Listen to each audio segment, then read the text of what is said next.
الحمد لله رب العالمين. اللهم صل على محمد وعلى آل محمد كما صليت على إبراهيم وعلى آل إبراهيم إنك حميد مجيد. اللهم بارك على محمد وعلى آل محمد كما باركت على إبراهيم وعلى آل إبراهيم إنك حميد مجيد. يا أيها الذين آمنوا اتقوا الله حق تقاته ولا تموتن إلا وأنتم مسلمون. يا أيها الناس اتقوا ربكم الذي خلقكم من نفس واحدة وخلق منها زوجها وبث منهما رجالا كثيرا ونساء واتقوا الله الذي تساءلون به والأرحام إن الله كان عليكم رقيبا. يا أيها الذين آمنوا اتقوا الله وقولوا قولا سديدا يصلح لكم أعمالكم ويغفر لكم ذنوبكم ومن يطع الله ورسوله فقد فاز فوزا عظيما. പ്രിയമുള്ള വിശ്വാസികളെ, സഹോദരങ്ങളെ, സഹോദരിമാരെ, അള്ളാഹുവിൻ്റെ കൽപ്പനകൾ, നിയമനിർദ്ദേശങ്ങൾ ജീവിതത്തിൻ്റെ എല്ലാ സന്ദർഭങ്ങളിലും കഴിവിൻ്റെ പരമാവധി സൂക്ഷിച്ച് പാലിച്ച് ജീവിതത്തെ ക്രമീകരിക്കണം, ചിട്ടപ്പെടുത്തണമെന്ന് ഉണർത്തുകയാണ്, ഉപദേശിക്കുകയാണ്. മനുഷ്യരായ നമ്മുടെ ജീവിതം വ്യത്യസ്തങ്ങളായ പരീക്ഷണങ്ങളെയും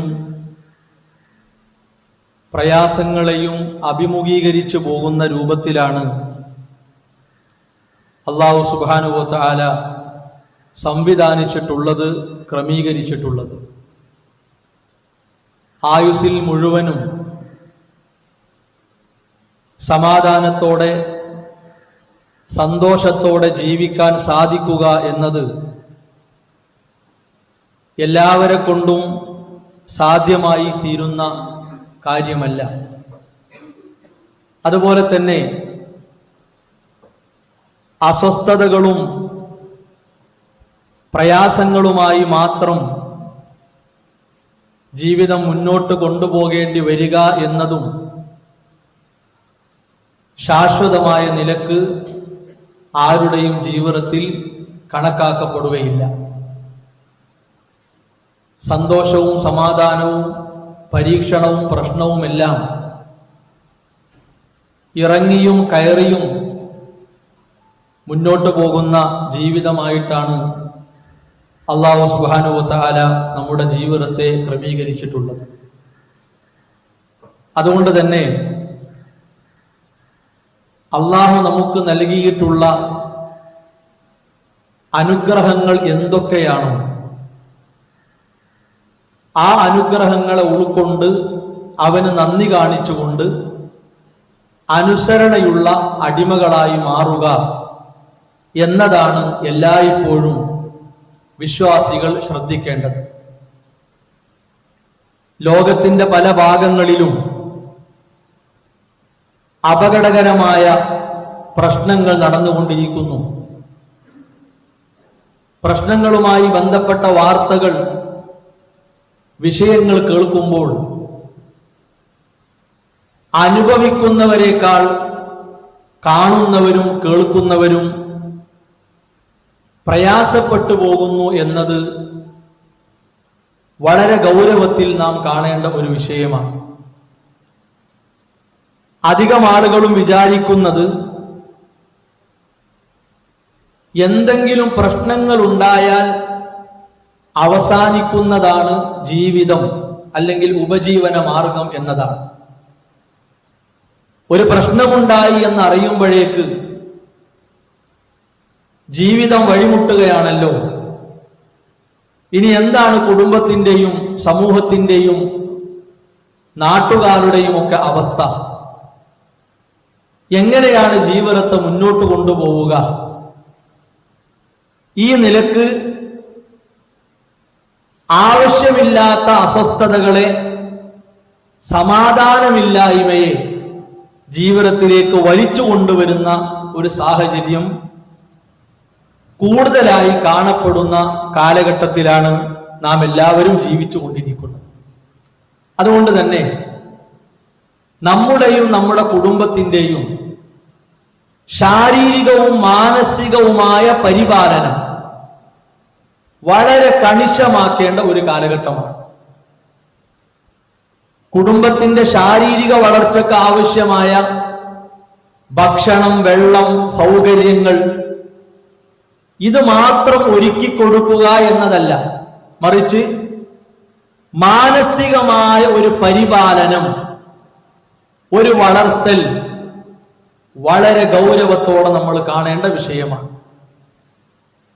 അല്ലാഹു സുബ്ഹാനഹു വ തആല നമുക്ക് കണക്കാക്കിയത് എന്താണോ അതുകൊണ്ട് തൃപ്തി അടയാൻ സാധിക്കണം.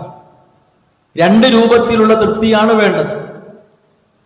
ഒന്നാമത്തേത് പൊതുവായി നമുക്കുണ്ടാകേണ്ട റിള.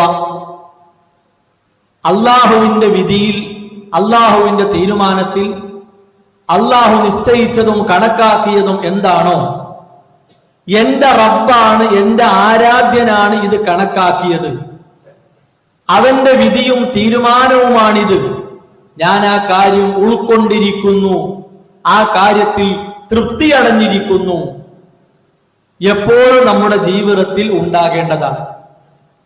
രണ്ടാമത്തേത് ഉള്ളത് എന്താണോ അതുകൊണ്ട് തൃപ്തിപ്പെടുക. ഇല്ലാത്ത ഒന്നിനെ കളവിലൂടെ, വഞ്ചനയിലൂടെ അല്ലെങ്കിൽ മറ്റു കുറുക്കു വഴികളിലൂടെ സ്വായത്തമാക്കാൻ ശ്രമിക്കുക എന്നത് വിശ്വാസിയുടെ സ്വഭാവമായി പഠിപ്പിക്കപ്പെട്ട കാര്യമല്ല. അതുകൊണ്ട് തന്നെ ഖനാഅത്ത് നമുക്കുണ്ടാകണം. എന്താണോ ഭക്ഷിക്കാനും എന്താണോ സൗകര്യമായും നമ്മുടെ അധീനത്തിൽ, നമ്മുടെ പക്കലുള്ളത്, അതിൽ തൃപ്തിയടയാൻ സാധിക്കുക എന്ന സ്വഭാവവും ഓരോ വിശ്വാസിയുടെയും ജീവിതത്തിൽ അനിവാര്യമായി ഉണ്ടാകേണ്ട വിഷയമാണ്. അല്ലാഹു സുബ്ഹാനഹു വ തആല നമ്മോട് ആവശ്യപ്പെട്ട കാര്യം എന്താ? അയ്യുഹന്നാസ്, അല്ലയോ മനുഷ്യരെ എന്ന ഒരു വിളിയുണ്ട്. റസൂലുള്ളാഹി സ്വല്ലല്ലാഹു അലൈഹി വസല്ലമ അല്ലാഹുവിന്റെ കൽപ്പന പ്രകാരം വിളിക്കുകയാണ്. ഇത്തഖുല്ലാഹ്, നിങ്ങൾ അല്ലാഹുവിനെ സൂക്ഷിക്കണം. എവിടെയായിരുന്നാൽ, വീട്ടിലാണെങ്കിലും പുറത്താണെങ്കിലും ജോലിസ്ഥലത്താണെങ്കിലും ആർക്കൊപ്പമാണെങ്കിലും അല്ലാഹുവിനെ സൂക്ഷിക്കുക എന്ന ഒരു മറ നമുക്കുണ്ടാകണം. അത് വലിയ ഒരു അതിരാണ്. ആ അതിര് ഒരിക്കലും ലംഘിക്കാൻ പാടില്ല. എന്നിട്ടോ വാജ്മിലൂ ഫിത്വലബ്, നിങ്ങൾക്ക് ആവശ്യമായ കാര്യം അന്വേഷിക്കുന്നത് നന്നാക്കുക എന്നാണ്. നമുക്ക് എന്താണ് വരുമാനമായി വേണ്ടത്? നല്ല ഒരു ജോലിയാണ്. ആ ജോലിയെ സംബന്ധിച്ചുള്ള നല്ല അന്വേഷണം ജീവിതത്തിൽ ഉണ്ടാകണം. ഹലാലായ വരുമാനം ഓരോരുത്തർക്കും അല്ലാഹ് കണക്കാക്കിയത് എന്താണോ അതാണ് ആ വരുമാനമായി കിട്ടുക. ഒരു ദിവസം കിട്ടുന്ന വേതനം ഇരട്ടിയാകണം എന്ന് മനസ്സുകൊണ്ട് ആഗ്രഹിച്ചിട്ട് കാര്യമില്ല. സമയബന്ധിതമായി നിർവഹിക്കപ്പെടേണ്ട ജോലികളായിരിക്കും. സമയത്തിനകം തീർത്താൽ ലഭിക്കുന്നതാണ് വരുമാനം. അത് ഏറ്റവും നല്ല നിലയിൽ അന്വേഷിക്കുക റസൂലുള്ളാഹി സ്വല്ലല്ലാഹു അലൈഹി വസല്ലമയുടെ കൽപ്പനയാണ്. ഫഇന്ന നഫ്സൻ, ഒരാത്മാവും ലൻ തമൂത ഹത്താ തസ്തൗഫിയ റിസ്ഖഹാ, ഒരാത്മാവും തന്നെ അത് കഴിക്കേണ്ടത് കഴിച്ചു തീർക്കാതെ മരിക്കൂലാണ്. ഒരു പാത്രം ഭക്ഷണം പൂർത്തിയാക്കിയിട്ടേ മരിക്കൂ എങ്കിൽ അപ്പോഴേ മരിക്കുള്ളൂ, അല്ലാതെ ആള് മരിക്കൂലാണ്. ഒരു ഗ്ലാസ് വെള്ളം കുടിച്ചിട്ടേ മരിക്കൂ, ആ കാര്യം നടക്കും. പക്ഷെ ആളുകൾ പേടിയില്ല. അന്നം മുടങ്ങുമോ, പട്ടിണിയാകുമോ, വരുമാനം നിലക്കുമോ, ഈ നിലക്കുള്ള പേടിയും പരിഭ്രമവും ആളുകളെ വല്ലാതെ ബാധിച്ചിരിക്കുന്നു. അതൊരിക്കലും വിശ്വാസിയെ അലട്ടേണ്ട ഒരു വിഷയമല്ല. എന്താണോ നമുക്കല്ല കണക്കാക്കിയത്, വസ്ത്രമായും ഭക്ഷണമായും സൗകര്യങ്ങളായും സംവിധാനങ്ങളായും, അത് കിട്ടിയിട്ടേ നമ്മൾ മരിക്കൂ. അല്ലാതെ ആര് എന്ത് കാട്ടിയിട്ടും കാര്യമില്ല. ഈ കാര്യം നടക്കാതെ മരണത്തിലേക്ക് ഒരാൾ എത്തുകയില്ല. എത്ര കൊമ്പന്മാർ പണിയെടുത്താലും ദുന്യാവ് മുഴുവനും അടക്കി ഭരിക്കണം എന്ന കൊതിയോടെ നടക്കുന്ന അഹങ്കാരികൾ അവർ തീരുമാനിച്ചാലും ഒരു മനുഷ്യന്റെ തൊണ്ടയിലൂടെ ഇറങ്ങേണ്ടത് ഇറങ്ങാതെ അയാൾ ഒന്നും ചെയ്യാൻ പറ്റില്ല. ഇത് അല്ലാഹുവിന്റെ തീരുമാനമാണ്. ഇനിയോ വൈൻ അൻഹ, എന്തെങ്കിലും ഒരു സാവകാശം അല്പം വൈകിയാലോ ഫത്തഖുല്ലാഹ്, അവിടെയും നിങ്ങൾ അല്ലാഹനെ സൂക്ഷിക്കണം. എന്താ പൈസ കിട്ടാത്തത്? എന്താ എല്ലാ മാസവും കിട്ടുന്ന പോലെ കിട്ടാത്തത്? ഇന്നലെ കിട്ടിയതുപോലെ കിട്ടാത്തത്? അങ്ങനെ വെപ്രാളപ്പെടുകയല്ല, ആർത്തി പൂണ്ട മനസ്സിന്റെ ഉടമയായി മാറുകയല്ല. മറിച്ച് എന്തു വേണം? എന്റെ റബ്ബ് തീരുമാനിച്ച സമയത്തേ കിട്ടൂ, തീരുമാനിച്ചതേ കിട്ടൂ. അതുകൊണ്ട് റബ്ബിനെ സൂക്ഷിക്കണം. വാജ്മിലൂ ഫി ത്വലബ്, അന്വേഷിക്കുന്ന കാര്യം നിങ്ങൾ നന്നാക്കണം. എന്നിട്ടോ ഖുദൂ മാ ഹല്ല വദഉ മാ ഹറമ, ഹലാലാക്കിയതൊക്കെ എടുക്കുക, ഹറാമാക്കിയതൊക്കെ ഒഴിവാക്കുക. ഏത് വിഷയത്തിലും ഈ തത്വം നമുക്ക് വലിയ തണലാണ്. ഒരു വീടിന്റെ കാര്യമാകട്ടെ, വാഹനത്തിന്റെ കാര്യമാകട്ടെ, മക്കളുടെ കല്യാണവുമായി ബന്ധപ്പെട്ട വിഷയമാകട്ടെ, പഠനവുമായി ബന്ധപ്പെട്ട വിഷയമാകട്ടെ, ഏത് മേഖലയെടുത്താലും ഹലാലാണോ നമുക്കെടുക്കാം, ഹറാമാണോ ഒരംശം പോലും പാടില്ല. മക്കളെ കല്യാണം നടത്താനൊക്കെ എന്താ ചെയ്യ, എത്രയാണ് ആവശ്യമുള്ളത്, എവിടുന്നാ പൈസ കിട്ടുക? അവസാനം ബാങ്കിന്റെ പടികൾ കയറി പലിശക്ക് അടിമപ്പെട്ടു പോകുന്ന എത്ര കുടുംബങ്ങളുണ്ട്? സമാധാനത്തോടെ അന്തിയുറങ്ങാൻ ഒരു ഭവനത്തിന് വേണ്ടി ലോണിന് അടിമപ്പെട്ടു പോകുന്ന എത്ര കുടുംബങ്ങളുണ്ട്? മാറി മാറി വരുന്ന ആധുനിക സൗകര്യങ്ങളും സംവിധാനങ്ങളും അതെല്ലാം കിട്ടി സുഖിക്കാനും ആനന്ദിക്കാനും നിഷിദ്ധമാക്കപ്പെട്ട പലിശയുടെ പിന്നാലെ വെറി പിടിച്ചു പോകുന്ന എത്ര ആളുകളുണ്ട്? എന്താ സഹോദരങ്ങളെ അതുകൊണ്ട് നേട്ടം? എന്താ അതുകൊണ്ട് ലാഭം? നമ്മുടെ വരുമാനത്തിൽ കിട്ടുന്നതിനേക്കാൾ പലിശയായി നമ്മൾ കൊടുക്കണം. അവസാനം പലിശ നമ്മുടെ മേൽ വീണ് മരണത്തിലേക്ക് നയിക്കപ്പെടുന്ന, അവശതയിലേക്ക് നയിക്കപ്പെടുന്ന അപകടകരമായ ഒരു സാഹചര്യം. അവിടെയാണ് ഇസ്ലാമിന്റെ ഈ തത്വത്തിന്റെ വില മനസ്സിലാക്കേണ്ടത്. ഹലാലായത് എടുക്കുക, ഹറാമായത് ഒഴിവാക്കുക. അതാര് വാശി പിടിച്ചാലും, നമ്മുടെ ഭാര്യ വാശി പിടിച്ചാലും, മക്കൾ വാശി പിടിച്ചാലും, ഭർത്താക്കന്മാർ വാശി പിടിച്ചാലും, കുടുംബക്കാർ ഒന്നടങ്കം പറഞ്ഞാലും, നിങ്ങളുടെ വർത്തമാനം കേട്ട് ഹറാമിന്റെ വഴിയിലേക്ക് പോകാൻ എനിക്ക് മനസ്സില്ല, ഞാൻ തയ്യാറല്ല. എന്റെ റബ്ബിന് ഇഷ്ടമില്ലാത്ത വഴിയിലേക്ക് കാലെടുത്തു വെക്കാൻ ഞാൻ തയ്യാറല്ല. അത് ഇസ്ലാമിന്റെ ഒരു തർബിയത്താണ്, പരിപാലനമാണ്, മനസ്സിന് കൊടുക്കേണ്ട പരിപാലനമാണ്. ഈ ഹറാമിലൂടെ ശരീരം കൊഴുപ്പിക്കാൻ നോക്കുമ്പോൾ സഹോദരങ്ങളെ മനസ്സ് കേടുവരികയാണ്, മനസ്സ് മലിനമാവുകയാണ്. അതൊരിക്കലും നമ്മുടെ ജീവിതത്തിൽ ഉണ്ടാകാൻ പാടില്ല. റസൂലുള്ളാഹി സ്വല്ലല്ലാഹു അലൈഹി വസല്ലം പറഞ്ഞു, ഖദ് അഫ്ലഹ മൻ അസ്ലമ, അല്ലാഹുവിന് കീഴ്പ്പെട്ട് ജീവിക്കുന്ന, അല്ലാഹുവിനെ അനുസരിച്ച് അവന് നന്ദി കാണിച്ചുകൊണ്ട് ജീവിക്കുന്ന ഒരാൾ ഏറ്റവും നല്ല വിജയം കൈവരിച്ചിരിക്കുന്നു എന്നാണ്. എന്തുമാത്രം നല്ല ഉപദേശമാണ്! നമ്മളെപ്പോലെയുള്ള മനുഷ്യർ എഴുതിക്കൂട്ടിയ കാര്യങ്ങൾക്ക്, അവർ മാടി വിളിക്കുന്ന വിഷയങ്ങളിലേക്ക് ഓടിച്ചെന്ന് അവരുടെ ഇഷ്ടങ്ങൾക്കൊത്ത് ജീവിക്കലാണോ നമുക്ക് പ്രധാനം? അതല്ല, അള്ളാഹുവിന്റെ നിയമങ്ങൾ അനുസരിച്ച് അവന്റെ കൽപ്പനകൾ സ്വീകരിച്ച് അവന്റെ ഇഷ്ടത്തിനു വേണ്ടി ജീവിക്കലാണോ ഏറ്റവും പ്രധാനം? എന്താണോ മതിയായത്, എന്താണോ കയ്യിലുള്ളത്, അതുകൊണ്ട് ഉള്ളതുപോലെ ജീവിക്കുക. കഴിഞ്ഞ മാസം ഭക്ഷിച്ചതുപോലെ ഈ മാസം ഭക്ഷിക്കാൻ കഴിയണമെന്നില്ല. കഴിഞ്ഞ വർഷം പുതുവസ്ത്രം എടുത്ത പോലെ ഈ വസ്ത്രം എടുക്കാൻ കഴിയണമെന്നില്ല. നിലവിലുള്ള വാഹനം എത്ര ചെറുതാണെങ്കിലും സഹോദരങ്ങളെ, അതിനേക്കാൾ സമാധാനം നമുക്ക് വേറൊന്നും ഉണ്ടാകൂല. മറിച്ച് ആ വാഹനം മാറ്റാൻ, അത് വിറ്റു എന്ന് മാത്രമല്ല, വീടിന്റെ ആധാരം കൊണ്ടുപോയി പണയപ്പെടുത്തി പലിശ വാങ്ങി വലിയ വാഹനം കൊണ്ട് ഞെളിഞ്ഞു നടക്കുക എന്നത് ഒരിക്കലും അഭിമാനമായി നമ്മൾ കാണരുത്. അതൊരിക്കലും അഭിമാനമല്ല, യഥാർത്ഥത്തിൽ വലിയ അപമാനമാണ് അവിടെ ഉണ്ടാകുന്നത്. റസൂലുള്ളാഹി സ്വല്ലല്ലാഹു അലൈഹി വസല്ലം പറഞ്ഞു, വഖന്നഅഹു അല്ലാഹു ബിമാ അതാ, അല്ലാഹ് നൽകിയതിൽ തൃപ്തിപ്പെടുക. അല്ലാഹ് എന്താണോ തന്നത് അതിൽ തൃപ്തിയടങ്ങാൻ സാധിക്കണം. ഏറ്റവും പ്രധാനം സമ്പത്താണല്ലോ. സമ്പത്താണ് മനുഷ്യർക്ക് ദുനിയാവിൽ വേണ്ട ഏറ്റവും വലിയ സമ്പത്ത്. അതന്നെയാണ്. സമ്പത്തിനോളം വലിയ ഒരു സമ്പത്ത് വേറെയില്ല.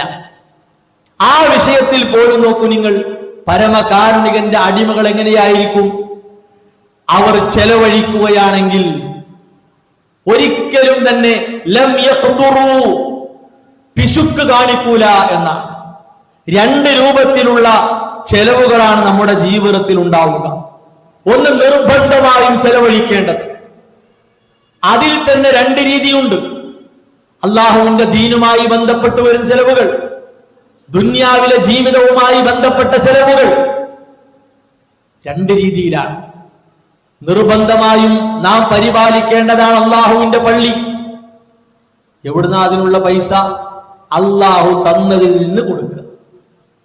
അതേപോലെ അള്ളാഹുവിന്റെ ദീൻ പഠിപ്പിക്കുന്ന, അത് പ്രബോധനം ചെയ്യുന്ന സംവിധാനങ്ങൾ, ആരാ അതിനെ പരിപാലിക്കേണ്ടത്? അങ്ങാടിയിലേക്ക് ഇറങ്ങി തെണ്ടുക എന്ന പ്രവണത പാടുണ്ടോ? ഇല്ല. മറിച്ച് എന്താണ്? അതിന് കഴിവുള്ളവർ അവരെ സമീപിച്ച് ആവശ്യമായ തുക സമാഹരിച്ച് അതിന് പ്രചോദനം കൊടുത്ത് ആ കാര്യങ്ങളെ പരിപാലിക്കുക, സംരക്ഷിക്കുക എന്നത് വാജിബായ കാര്യമാണ്, നിർബന്ധമായ വിഷയമാണ്. നമ്മുടെ കുടുംബത്തിന്റെ കാര്യം, ഭാര്യയുടെ വിഷയം, മാതാപിതാക്കളുടെ വിഷയം, മക്കളുടെ വിഷയം, കുടുംബ ബന്ധങ്ങളുടെ വിഷയം, അവിടെ നിർബന്ധമായി നമ്മൾ ചെലവഴിക്കണം. അവരുടെ ആവശ്യങ്ങൾക്ക് വേണ്ടി നമ്മൾ കൊടുക്കണം. വല്ലദീന ഇദാ അൻഫഖൂ ലം യുസ്രിഫൂ, ധൂർത്ത് കാണിക്കുന്ന പരിപാടിയില്ല. മക്കൾ പറയുന്നതിലേക്ക് എല്ലാം വലിച്ചുവാരി കൊടുക്കുക, ഭാര്യ പറയുന്നതിലേക്ക് വലിച്ചുവാരി കൊടുക്കുക, ഭർത്താവ് പറയുന്നതിലേക്ക് വലിച്ചുവാരി എറിയുക, അങ്ങനെയില്ല. ആ ധൂർത്തിന്റെ പാഠം ഇസ്ലാം നമ്മളെ പഠിപ്പിച്ചിട്ടില്ല. വലം യഖ്തുറൂ, പിടിച്ചു വെക്കൂല, ഞാൻ തരൂല, എന്റെ അടുത്ത് കിട്ടൂല, ഇത് എനിക്കുള്ളതാണ്, ഇത് എന്റേതാണ്, ആ നിലക്കല്ല. ആവശ്യമുള്ളതിന് കൊടുക്കും. വകാന ബൈന ദാലിക ഖവാമ, അതിന്റെ രണ്ടിന്റെയും ഇടയിലുള്ളതാണ് ഒരു വിശ്വാസി, പരമകാരുണികന്റെ അടിമ ചെയ്യുക എന്നാണ്. ആ ആവശ്യത്തിൽ നിർബന്ധമുണ്ട്, ഐച്ഛികമായി നമ്മൾ ചെയ്യേണ്ട കാര്യങ്ങളുണ്ട്. സക്കാത്ത് നിർബന്ധമായി കൊടുക്കേണ്ടതാണ്, സ്വതക്ക സാധിക്കുന്ന പോലെ ചെയ്യേണ്ടതാണ്. സഹോദരങ്ങളെ, ദുന്യാവിന്റെയും ദീനിന്റെയും കാര്യത്തിൽ ഈ നിലപാട് കണിശമാക്കാൻ നമുക്ക് സാധിക്കണം. അതുകൊണ്ടാണ് അല്ലാഹു സുബ്ഹാനഹു വ തആല അവന് കീഴ്പ്പെട്ട് ജീവിക്കുന്ന അടിമകളുടെ സ്വഭാവമായി ഈ കാര്യം പ്രത്യേകം എടുത്തു പഠിപ്പിച്ചത്. ഈ ഒരു നിലപാട് കണിശമാക്കാൻ നമുക്ക് സാധിക്കുന്നില്ല എങ്കിൽ ഒരുപാട് വലിയ വീഴ്ചകളും അബദ്ധങ്ങളും നമ്മുടെ ജീവിതത്തിൽ വന്നു പോകും എന്നത് ഉറപ്പായ കാര്യമാണ്. നോക്കൂ നിങ്ങൾ, നമ്മുടെ കൂടെ നമ്മുടെ തണലിൽ വളരുന്ന മക്കൾക്ക് മാതാപിതാക്കൾ കൊടുക്കേണ്ട പരിചരണം എന്തായിരിക്കണം, പരിപാലനം എന്തായിരിക്കണം, അത് ഇസ്ലാമിന്റെ നിർദ്ദേശമാണ്. അവരെ അഴിച്ചുവിടുകയല്ല. മൃഗങ്ങളുടെ കുട്ടികൾ എവിടെയെങ്കിലും പോയി ജീവിക്കുന്ന പോലെ നമ്മുടെ മക്കളെ അഴിച്ചുവിടുക എന്നതല്ല. അവർക്കൊരു ഇസ്ലാമിന്റെ പ്രകൃതമുണ്ട്, ഫിത്രത്തുൽ ഇസ്ലാം. കളങ്കപ്പെടാത്ത, കേടുവരാത്ത നല്ല മനസ്സിന്റെ ഉടമകളാണവർ. റസൂലുള്ളാഹി സ്വല്ലല്ലാഹു അലൈഹി വസല്ലം പറഞ്ഞു, മാ മിൻ മൗലൂദിൻ ഇല്ലാ യൂലദു അലൽ ഫിത്ര, ഒരു കുട്ടിയും നല്ല പ്രകൃതിയോടെയല്ലാതെ പ്രസവിക്കപ്പെടുന്നില്ല. ഏത് മനുഷ്യന്റെ കുട്ടിയാണെങ്കിലും, മുസ്ലിമിന്റെ കുട്ടി എന്ന് മാത്രമല്ല, എല്ലാ മനുഷ്യന്റെ മക്കളുടെയും പ്രത്യേകതയാണ്. എന്നാലോ ഫഅബവാഹു യുഹവ്വിദാനി വയുനസ്സിറാനി വയുമജ്ജിസാനി, അവന്റെ മാതാപിതാക്കൾ ഒന്നുകിൽ അവനെ ജൂതനാക്കുന്നു, അല്ലെങ്കിൽ നസ്രാനി ക്രൈസ്തവനാക്കുന്നു, അല്ലെങ്കിൽ മജൂസിയാക്കുന്നു. ആ നിലക്ക് അവന്റെ മക്കളെ അവർ വളർത്തുന്നു എന്നാണ്. പിന്നെയോ കമാ തുൻതജുൽ ബഹീമതു ബഹീമതൻ ജംആ, മൃഗത്തിന്റെ കുട്ടി ആ മൃഗത്തിന്റെ കുട്ടി പ്രസവിക്കപ്പെടുന്ന പോലെയാണ്. ആ മൃഗത്തിന്റെ കുട്ടി പ്രസവിക്കപ്പെട്ടാൽ അത് എവിടെങ്കിലൊക്കെ പോയിട്ട് അങ്ങനെ അലഞ്ഞു തിരിഞ്ഞ് അങ്ങനെ ജീവിക്കുന്ന ഒരവസ്ഥയുണ്ടാകും. ഹൽ തുഹിസ്സൂന ഫീഹാ മിൻ ജദ്ആ, നിങ്ങൾക്ക് ആർക്കെങ്കിലും അതിൽ നിന്ന് എന്തെങ്കിലും ഒരു ന്യൂനത, ഒരു കുറവ് നിങ്ങൾക്ക് അനുഭവപ്പെടുന്നുണ്ടോ എന്നാണ്. അഥവാ ഒരു മൃഗത്തിന്റെ കുട്ടിയെ അഴിച്ചുവിട്ട പോലെ ആ നിലക്കല്ല ഒരു മനുഷ്യന്റെ കുട്ടിയെ അള്ളാഹു ഈ ഭൂമിയിലേക്ക് വിടുന്നത്. അത് ഫിത്രത്തുൽ ഇസ്ലാമാണ്. അതുകൊണ്ട് മനസ്സിന്റെയും ശരീരത്തിന്റെയും പരിപാലനം വളരെ പ്രധാനമാണ്. അതൊരിക്കലും നമ്മൾ നിസ്സാരമായി കാണാൻ പാടില്ല. ആ പരിപാലനം കൃത്യമായി നമ്മൾ കൊടുത്താലേ അവരുടെ ഘട്ടം ഘട്ടമായ വളർച്ചയിൽ എന്താണോ ഉള്ളത് അതുകൊണ്ട് തൃപ്തി അടങ്ങാൻ അവർക്ക് സാധിക്കും. നമ്മളും അങ്ങനെയാകണം.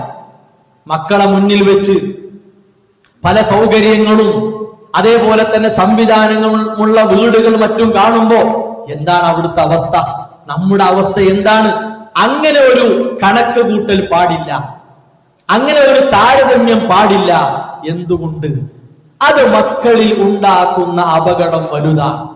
റസൂലുള്ളാഹി സ്വല്ലല്ലാഹു അലൈഹി വസല്ലമ നമ്മളെ പഠിപ്പിച്ച വലിയ ഒരു മര്യാദ നോക്കൂ നിങ്ങൾ. അഥവാ നമുക്ക് നമ്മുടെ വിഷയം തെറ്റാതിരിക്കണമെങ്കിൽ, നമ്മുടെ ജീവിതത്തിന്റെ താളം പിഴക്കാതിരിക്കണമെങ്കിൽ, അസൂയ, അഹങ്കാരം, ഗർവ് പോലെയുള്ള പൈശാചിക സ്വഭാവങ്ങൾ നമ്മെ ബാധിക്കാതിരിക്കണമെങ്കിൽ റസൂലുള്ളാഹി സ്വല്ലല്ലാഹു അലൈഹി വസല്ലം പറയുന്നു, ഉൻദുറു ഇലാ മൻ ഹുവ അസ്ഫല മിൻകും, നിങ്ങളെക്കാൾ താഴെയുള്ളവരെ നിങ്ങൾ നോക്കുക. എന്താ താഴെയുള്ളവരെ നോക്കുക എന്ന് പറഞ്ഞാൽ നമ്മളത്ര നീളല്ലാത്ത തടിയില്ലാത്ത ആൾക്കാരെ നോക്കണം എന്നാണോ? അല്ല, നമ്മളെക്കാൾ സൗകര്യക്കുറവിൽ ജീവിക്കുന്നവർ ആരാണ്?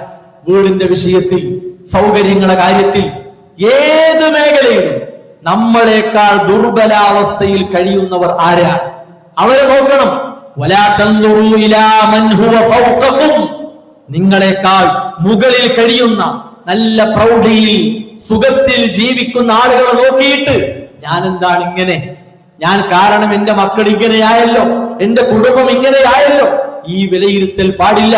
റസൂലുള്ളാഹി സ്വല്ലല്ലാഹു അലൈഹി വസല്ലം പറഞ്ഞു, ഫഹുവ അജ്ദറു അല്ലാ തസ്ദറു നിഅമത്തല്ലാഹി അലൈക്കും, അല്ലാഹു നിങ്ങൾക്ക് ഒരുക്കി തന്ന അനുഗ്രഹങ്ങളെ നിസാരമായി കാണാതിരിക്കാൻ, പുച്ഛിക്കാതിരിക്കാൻ, ചെറുതായി കാണാതിരിക്കാൻ. നമുക്ക് തോന്നുക നമ്മൾ വളരെ ഒന്നുമില്ലാത്ത പരമദരിദ്രരാണ് നമ്മൾ എന്ന് നമ്മുടെ കാര്യത്തിൽ നമുക്ക് തോന്നാതിരിക്കാൻ നല്ലത് നമ്മളെക്കാൾ താഴെയുള്ളവരെ നോക്കണം എന്നാണ്.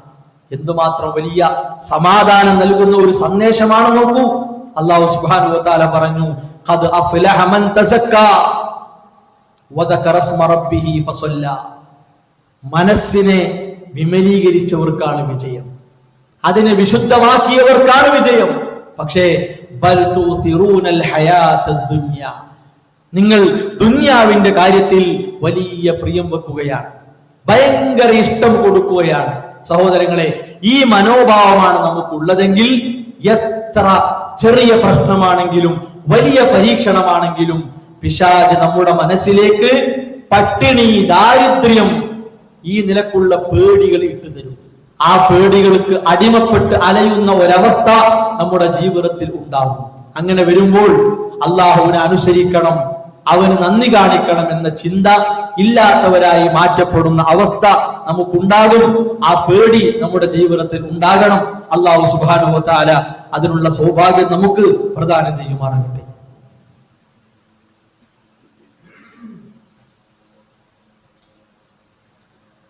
അൽഹംദുലില്ലാഹി വസ്സലാത്തു വസ്സലാമു അലാ റസൂലില്ലാഹി വഅലാ ആലിഹി വഅസ്ഹാബിഹി അജ്മഈൻ, അമ്മാ ബഅദ്. അള്ളാഹുവിൻ്റെ നിയമങ്ങളും നിർദ്ദേശങ്ങളും അനുസരിച്ചുകൊണ്ട് ജീവിതത്തെ ക്രമീകരിക്കണം, ചിട്ടപ്പെടുത്തണമെന്ന് ഉണർത്തുകയാണ്, ഉപദേശിക്കുകയാണ്. വിശ്വാസികളായ നമ്മുടെ ജീവിതത്തിൽ വളരെ കണിശമായി നാം ശ്രദ്ധിക്കേണ്ട, പ്രത്യേകിച്ച് നമ്മുടെ ഈ സാഹചര്യത്തിൽ അനിവാര്യമായി നാം തിരിച്ചറിയേണ്ട ചില കാര്യങ്ങളെ സംബന്ധിച്ചാണ് സൂചിപ്പിച്ചത്. നാം ഓരോരുത്തരും ഉൾക്കൊള്ളേണ്ട ഒരു യാഥാർത്ഥ്യം, നമുക്ക് നല്ലത് എന്ന് തോന്നുന്ന കാര്യങ്ങൾ ഒരു പക്ഷേ നമുക്ക് പ്രയാസമുള്ളതായിരിക്കും. നമ്മൾ കണക്ക് കൂട്ടുക, അതെനിക്ക് നല്ലതാണല്ലോ, അതെനിക്ക് പറ്റിയതാണല്ലോ, എനിക്ക് കിട്ടേണ്ടതാണല്ലോ, എന്തുകൊണ്ട് എനിക്ക് കിട്ടിയില്ല, എനിക്കതുണ്ടാകുന്നില്ല. ഈ ചിന്തയാണ് നമ്മളെ മുന്നോട്ട് നയിക്കുക. ആ ചിന്തയുടെ നേർ വിപരീതമായിരിക്കും ആ കാര്യം നമ്മുടെ ജീവിതത്തിൽ നൽകുക. അതുകൊണ്ട് അല്ലാഹു സുബ്ഹാനഹു വ തആല പറഞ്ഞു, വഅസാ അൻ തക്റഹു ശൈഅൻ വഹുവ ഖൈറുൽ ലക്കും. നിങ്ങൾ വെറുപ്പായി കാണുന്ന ഒരു കാര്യം നിങ്ങൾക്കത് ഖൈറായിരിക്കും. അതേപോലെ തന്നെ വഅസാ അൻ തുഹിബ്ബു ശൈഅൻ വഹുവ ശർറുൽ ലക്കും. നിങ്ങൾ വളരെ ഇഷ്ടപ്പെട്ട് കാണുന്ന ഒരു കാര്യം, അതെനിക്ക് വേണം, അത് എന്റേതാകണം എന്ന് നമ്മൾ കാര്യമായി ഏത് വിഷയത്തെയാണോ കാണുന്നത് അത് നമുക്ക് ഷർറായിരിക്കും. വളരെ ചിന്തിപ്പിക്കേണ്ട ഒരു കാര്യമാണ്, അത്ഭുതപ്പെടുത്തേണ്ട ഒരു വിഷയമാണിത്. നമ്മുടെ മനസ്സിന്റെ വെറി മാറ്റാൻ സഹോദരങ്ങളെ ഇതിനോളം തുല്യമായ തിരിച്ചറിവ് നൽകുന്ന ഒരു സന്ദേശം, ഒരു തത്വം വേറെ ആർക്കും തരാൻ കഴിയില്ല. അതുകൊണ്ട് തന്നെ വിശുദ്ധ ഇസ്ലാമിന്റെ സന്ദേശങ്ങളെയും തത്വങ്ങളെയും നമ്മുടെ ജീവിതത്തിന്റെ ഭാഗമാക്കി തീർക്കാനുള്ള പരിശ്രമം നമുക്കുണ്ടായി തീർന്നാൽ സമാധാനം നിറഞ്ഞ ഒരു ജീവിതം, സ്വസ്ഥതയുള്ള ഒരു ജീവിതം, ക്ഷമയുള്ള ഒരു ജീവിതം, സഹനമുള്ള ഒരു ജീവിതം മുന്നോട്ട് നയിക്കാൻ വിശ്വാസികൾക്ക് സാധിക്കുമെന്ന കാര്യത്തിൽ സംശയമില്ല. അല്ലാഹു സുബ്ഹാനഹു വ തആല ആ നിലക്ക് നമ്മുടെ ജീവിതത്തെ ക്രമീകരിക്കാനും ചിട്ടപ്പെടുത്താനുമുള്ള തൗഫീഖ് നമുക്ക് പ്രദാനം ചെയ്യുമാറാകട്ടെ. നമ്മുടെ ജീവിതത്തിൽ വന്ന ചെറുതും വലുതുമായ അബദ്ധങ്ങൾ അല്ലാഹു വിട്ടുപുറത്ത് മാപ്പാക്കി തരുമാറാകട്ടെ. ലാ ഇലാഹ ഇല്ലല്ലാഹ് മുഹമ്മദ് റസൂലുള്ളാഹ് മരണം വരെ മുറുകെ പിടിച്ചുകൊണ്ട് ജീവിക്കാനുള്ള സൗഭാഗ്യം അല്ലാഹു നമുക്ക് പ്രദാനം ചെയ്യുമാറാകട്ടെ. ശാരീരികമായും മാനസികമായും മതപരമായും കുടുംബപരമായും പ്രയാസപ്പെടുന്ന ഒരുപാട് ആളുകൾ സമൂഹത്തിലുണ്ട്. അവരുടെ പ്രയാസങ്ങൾ, ബുദ്ധിമുട്ടുകൾ അല്ലാഹു ദൂരീകരിച്ചു കൊടുക്കുമാറാകട്ടെ. നമ്മിൽ നിന്ന് മരണപ്പെട്ട വിശ്വാസികൾ, മാതാപിതാക്കൾ, പണ്ഡിതന്മാർ, പ്രബോധകർ അല്ലാഹു അവർക്ക് മഅഫിറത്തും റഹ്മത്തും പ്രദാനം ചെയ്യുമാറാകട്ടെ. റബ്ബനാ തഖബ്ബൽ മിന്നാ റബ്ബനാ ലാ തുസിഗ് ഖുലൂബനാ ബഅദ ഇദ് ഹദൈതനാ വഹബ് ലനാ മിൻ ലദുൻക റഹ്മ ഇന്നക അൻതൽ വഹ്ഹാബ് റബ്ബനാ ഹബ് ലനാ മിൻ അസ്വാജിനാ വദുർരിയാതിനാ ഖുറത അയുനിൻ വജഅൽനാ ലിൽമുത്തഖീന ഇമാമാ റബ്ബനാ ആതിനാ ഫിദ് ദുനിയാ ഹസന വഫിൽ ആഖിറതി ഹസനതൻ വഖിനാ അദാബൻ നാർ. ആമീൻ ആമീൻ ബിറഹ്മതിക യാ അർഹമർ റഹീമീൻ.